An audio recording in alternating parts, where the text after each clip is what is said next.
بسم اللہ الرحمن الرحیم۔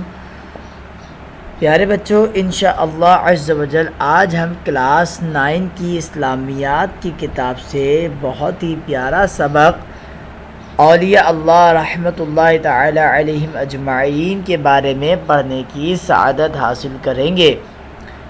الحمدللہ رب العالمین والصلاة والسلام علی سید المرسلین، اما بعد فاعوذ باللہ من الشیطان الرجیم، بسم اللہ الرحمن الرحیم۔ السلام علیکم ورحمۃ اللہ وبرکاتہ۔ پیارے پیارے بچوں، امید ہے کہ آپ لوگ خیریت سے ہوں گے۔ اگر سبق پڑھنے سے پہلے آپ کے پاس کاپی پینسل وغیرہ نہیں ہے تو میرے مدنی منو جلدی سے لے لیجئے۔ انشاءاللہ عز و جل آج ہم بہت ہی پیارا سبق اولیاء اللہ کے حوالے سے پڑھنے کی سعادت حاصل کریں گے۔ آئیے سبق پڑھنے سے پہلے علم اضافے کی دعا پڑھ لیجئے۔ آپ بھی میرے ساتھ بآواز بلند پڑھیے۔ الصلاۃ والسلام علیک یا رسول اللہ وعلی آلک واصحابک یا حبیب اللہ۔ علم اضافے کی دعا۔ رب زدنی علما۔ الصلاۃ والسلام علیک یا نبی اللہ وعلی آلک واصحابک یا نور اللہ۔ جی تو پیارے بچوں، آج کا ہمارا سبق ہے اولیاء اللہ رحمۃ اللہ تعالی علیہم اجمعین۔ پیارے بچوں، آپ جانتے ہیں کہ اولیاء اللہ کون ہوتے ہیں؟ کیا آپ نے اولیاء اللہ کے بارے میں کچھ پڑھا ہے؟ کیا آپ اولیاء اللہ رحمۃ اللہ تعالی علیہم اجمعین کے مزارات کی زیارت کے لیے جاتے ہیں؟ کیا آپ کبھی ان کے متبرک مزارات کی زیارت کے لیے گئے ہیں؟ یہ ساری باتیں اور بہت کچھ انشاءاللہ آج کی کلاس میں پڑھنے والے ہیں۔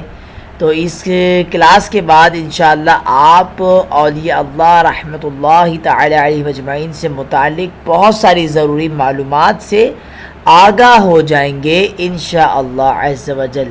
آئیے سبق پڑھنے سے پہلے میں آپ سے کچھ سوالات کرتا ہوں۔ پیارے بچوں، یہ بہت سارے گنبد شریف آپ دیکھ رہے ہیں جو آپ کو نظر آ رہے ہیں۔ آئیے میں آپ سے پوچھتا ہوں کہ کون سے گنبد جو ہے کس صاحب مزار کا ہے؟ تو یہ بتائیے، یہ جو بلو کلر کا ایک گنبد آپ کو نظر آ رہا ہے، یہ نیلے رنگ کا گنبد، یہ کن صاحب مزار کا گنبد ہے؟ جی سبحان اللہ، یہ ہمارے غوث پاک رضی اللہ تعالی عنہم اجمعین کے مزار کا گنبد شریف ہے۔ سبحان اللہ۔ چلیے یہ بتائیے، یہ جو بڑا سا گنبد آپ کو نظر آ رہا ہے، یہ کن بزرگ ہستی کے مزار کا گنبد ہے؟ سبحان اللہ، یہ ہمارے خواجہ غریب نواز رحمۃ اللہ تعالی علیہ کے مزار شریف کا گنبد ہے۔ اور اسی طرح بہت سارے گنبد آپ کو یہاں پر دکھ رہے ہیں جو مختلف مزارات کے گنبد ہیں۔ یہ والا گنبد معروف گنبد ہے، بتائیے کن صاحب مزار کا گنبد ہے؟ سبحان اللہ، یہ امام احمد رضا خان فاضل بریلوی رحمۃ الرحمن کا مزار کا گنبد ہے۔ ماشاءاللہ۔ اسی طرح اور بھی دیگر گنبد آپ دیکھ رہے ہیں جو اپنی برکتیں آج بھی لٹا رہے ہیں الحمدللہ، اور یہ مزارات آج بھی دنیا میں موجود ہیں۔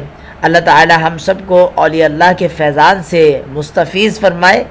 پیارے بچوں، آئیے سبق کی طرف بڑھتے ہیں۔ آپ نے سوالات کے جوابات بہت اچھے طرح سے درست دیے ہیں۔ اب ہم آپ کو سبق کی طرف لے کے چلتے ہیں۔ سبق جو ہم آج پڑھیں گے وہ سوال جواب کی صورت میں ہوگا، چند سوالات اور ان کے جوابات ہوں گے۔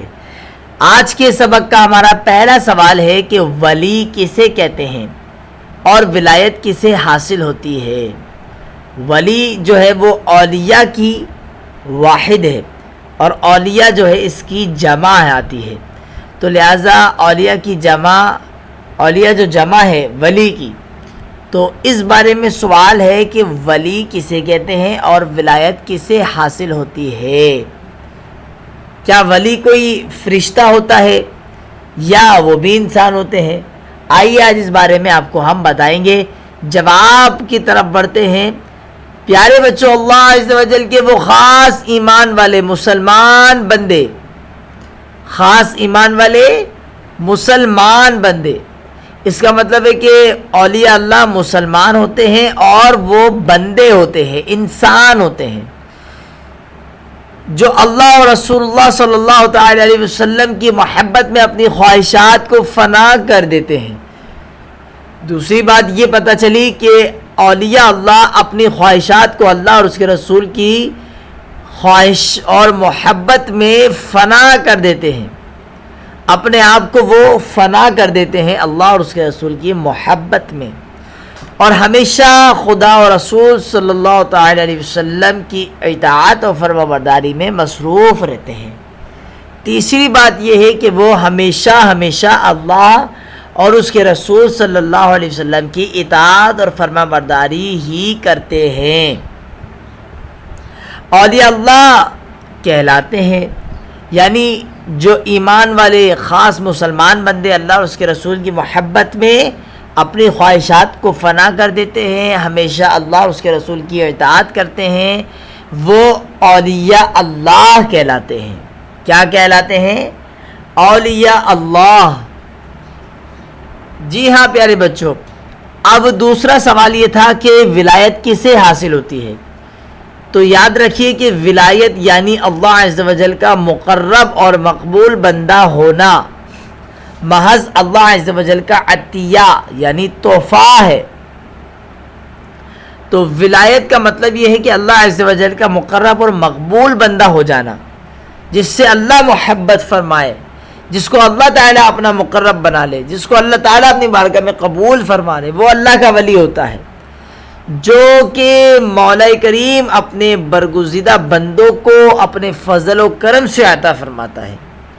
یعنی یہ ولایت کا عطیہ، یہ ولایت کا تحفہ، یہ ولایت کا صحرا، یہ ولایت کا تحفہ انعام اللہ تعالیٰ اپنے فضل سے عطا کرتا ہے اپنے برگزیدہ بندوں کو۔ لہٰذا پتہ یہ چلا کہ ولایت کسبی نہیں ہے، یعنی اس کو کمایا نہیں جا سکتا کہ عبادت ریاضت کر کے کوئی ولی اللہ بن جائے، ایسا نہیں ہے۔ ہاں یہ ممکن ہے کہ عبادت اور ریاضت بھی کبھی کبھی اس کا ذریعہ بن جاتی ہے، ورنہ دراصل ولایت تو وہ شے ہے کہ جو اللہ تعالیٰ اپنے فضل اور کرم سے بندے کو عطا فرماتا ہے، یہ اس کا انعام ہوتا ہے، یہ اس کا تحفہ ہوتا ہے، یہ اس کی طرف سے عطیہ ہوتا ہے کہ وہ جسے چاہے اپنا بنا لیتا ہے، جسے چاہے اپنی ولایت عطا کر دیتا ہے، اپنا قرب عطا کر دیتا ہے۔ لیکن بعضوں کو ابتداءً بھی ولایت مل جاتی ہے اور بعض عبادت و ریاضت کر کے اس کے ذریعے سے اللہ کی بارگاہ میں مقرب ہو جاتے ہیں۔ تو آج کے اس سوال میں ہمیں معلوم ہوا کہ ولی کسے کہتے ہیں، اور دوسری بات یہ کہ ولایت کسے حاصل ہو سکتی ہے۔ جواب نمبر 2، سوال نمبر 2 کہ کیا بے علم آدمی بھی ولی بن سکتا ہے؟ یعنی وہ شخص کے جس کے پاس شریعت کی معلومات نہیں ہے، دین کا علم نہیں ہے، قرآن کی معلومات نہیں ہے، حدیث کی سمجھ نہیں ہے، جو علم دین سے آشنا نہیں ہے، جو علم دین سے خالی ہے، عاری ہے، کیا ایسا شخص ولی بن سکتا ہے؟ جواب یہ ہے کہ نہیں، ہرگز نہیں۔ وہ شخص کے جس کے پاس علم دین نہیں ہو، جس کے پاس علم کی شمع نہیں ہو، علم کی روشنی نہیں ہو، وہ ہرگز ولی اللہ نہیں بن سکتا۔ ولایت بے علم کو نہیں ملتی ہے پیارے بچوں، ولی کے لیے علم ہونا ضروری ہے، خواہ وہ ظاہراً حاصل کرے، یعنی کسی مدرسے میں جا کر کسی استاد کے سامنے بیٹھ کر کسی عالم دین سے، کسی مفتی اسلام سے دینی کتابوں کے ذریعے سے علم حاصل کرے۔ ایک تو یہ صورت ہے ظاہری طور پر علم حاصل کرنا، مدرسے میں جا کر پڑھنا۔ دوسری بات یہ کہ اللہ تعالیٰ بسا اوقات بندے کو اس مرتبے پر فائز کر دیتا ہے کہ وہ اللہ تعالیٰ اسے اس کا سینہ کھول دیتا ہے اور وہ عالم ہو جاتا ہے، یعنی اللہ تعالیٰ اسے اپنے کرم اور فضل سے علم عطا کر دیتا ہے، جسے ہم علم لدنی بھی کہتے ہیں۔ تو بسا اوقات ایسا بھی ہوتا ہے کہ اللہ تعالیٰ اپنے بارگاہ میں بندوں کو مقرب کر لیتا ہے اور ان کا سینہ کھول دیتا ہے اور وہ عالم دین ہو جاتے ہیں، ان کو علم دین عطا فرما دیتا ہے، تو یہ علم لدنی کہلاتا ہے۔ خواہ علم ظاہری طور پر حاصل کرے یا باطنی طور پر حاصل کرے، یا اللہ تعالیٰ اس کو عطا فرما دے، لیکن ولی کے لیے علم ہونا یہ ضروری ہے۔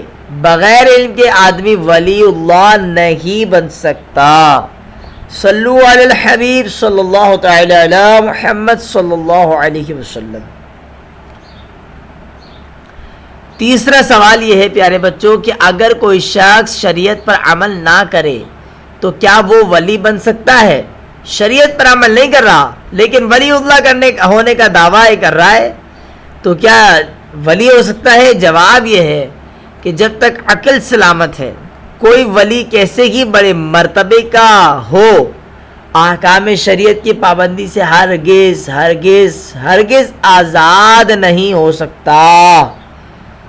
تو جب تک عقل سلامت ہے اس کی اور وہ اپنے آپ کو ولی اللہ کہہ رہا ہے، تو اس کے لیے ضروری ہے کہ وہ احکام شریعت پر عمل کرے۔ اگر وہ کہے کہ نہیں میں تو عمل نہیں کروں گا، میں تو ولی ہوں، مجھے تو اس کی اجازت نہیں ہے، میں تو اس سے پاک ہو چکا ہوں، میں تو اس سے بری ہو چکا ہوں، مجھ سے نہیں پوچھ گچھ ہوگی، تو یہ اس کی غلط فہمی ہے۔ یاد رکھیے کہ ولی کوئی بھی ہو، اس کے لیے شریعت کا حکم لاگو ہوگا، شریعت کی پابندی اس پر لاگو ہوگی اور وہ شریعت کا پابند ہوگا، اور جو اپنے آپ کو شریعت سے آزاد سمجھے گا وہ ہرگز ولی نہیں ہو سکتا۔ تو جو اس کے خلاف عقیدہ رکھے، یعنی شریعت سے اپنے آپ کو آزاد سمجھے اور ولی بھی سمجھے، وہ گمراہ ہے، بد دین ہے، کیونکہ شریعت نے کبھی بھی ایسا نہیں کہا کہ جو جاہل ہوگا وہ ولی بن جائے گا، یا جو شریعت پر عمل یا جو ولی ہوگا وہ شریعت پر عمل نہیں کرے گا، ایسا نہیں ہے۔ میرے آقا کریم علیہ الصلوۃ والسلام ہر ایک کے شریعت لے کر آئے ہیں، ہر ایک کے لیے شرعی احکامات لے کر آئے ہیں، لہذا جو مکلف شرع ہے، جو شریعت کا مکلف ہے، اس پر لازم ہے کہ وہ شریعت کے پاسباری کرے اور شریعت کے احکامات پر عمل کرے۔ ہاں اگر مجذوب ہو جائے اور اس کی عقل زائل ہو جائے تو اس سے شریعت کا قلم اٹھ جاتا ہے۔ مجذوب وہ شخص ہوتا ہے کہ جو اپنی عقل کو اللہ رب العالمین کے عشق میں، محبت میں زائل کر چکا ہوتا ہے اور اس کی عقل سلامت نہیں رہتی، تو وہ مجذوب کہلاتا ہے۔ وہ بھی اولیاء اللہ ہی میں سے ہوتے ہیں، لیکن ان کی علامت یہ ہے کہ جب ان کو شریعت کا حکم دیا جائے گا تو شریعت کا مقابلہ نہیں کریں گے، شریعت کا انکار نہیں کریں گے، بلکہ شریعت کے آگے وہ بھی سر تسلیم خم کر دیں گے۔ تو جائے گا وہ شخص جس کی عقل سلامت ہے، جو اپنے آپ کو ولی اللہ کہہ رہا ہے، کھاتا پیتا ہے، اور پھر یہ کہے کہ میں تو شریعت سے آزاد ہوں، یہ تو بہت ہی جرت کا مقام ہے۔ جب شریعت نے مجذوبوں کو، جن کی عقل زائل ہو جاتی ہے، ان کے بارے میں کہا کہ یہ اس کیفیت میں بھی شریعت کا انکار نہیں کریں گے، شریعت کے مسئلے کا رد نہیں کریں گے، بلکہ شریعت پر جو ہے وہ اپنے سروں کو جھکا دیں گے، پھر وہ شخص جو شریعت کا مکلف بھی ہے، شریعت کے احکام بھی اس پہ لاگو ہو رہے ہیں، اور اگر وہ کہے میں تو شریعت سے آزاد ہوں، تو یہ بالکل غلط عقیدہ ہے۔ بلکہ پیر وہی ہے جس کے ایک ہاتھ میں شریعت ہو، دوسرے ہاتھ میں طریقت ہو، جس کے اعمال شریعت کے مطابق ہو اور اعمال طریقت کے مطابق بھی ہو۔ تو پیر اگر دیکھنا ہے آج کے دور میں تو پیر امیر اہل سنت کو دیکھیے۔ جی ہاں، حضرت علامہ مولانا ابو بلال محمد الیاس ستار قادری رضوی دامت برکاتہ العالیہ کو دیکھیے، ان کی ذات کو دیکھیے کہ آج کے زمانے کے زندہ ولی اللہ ہیں، جن کے ہاتھ میں شریعت بھی ہے، جن کے ہاتھ میں طریقت بھی ہے۔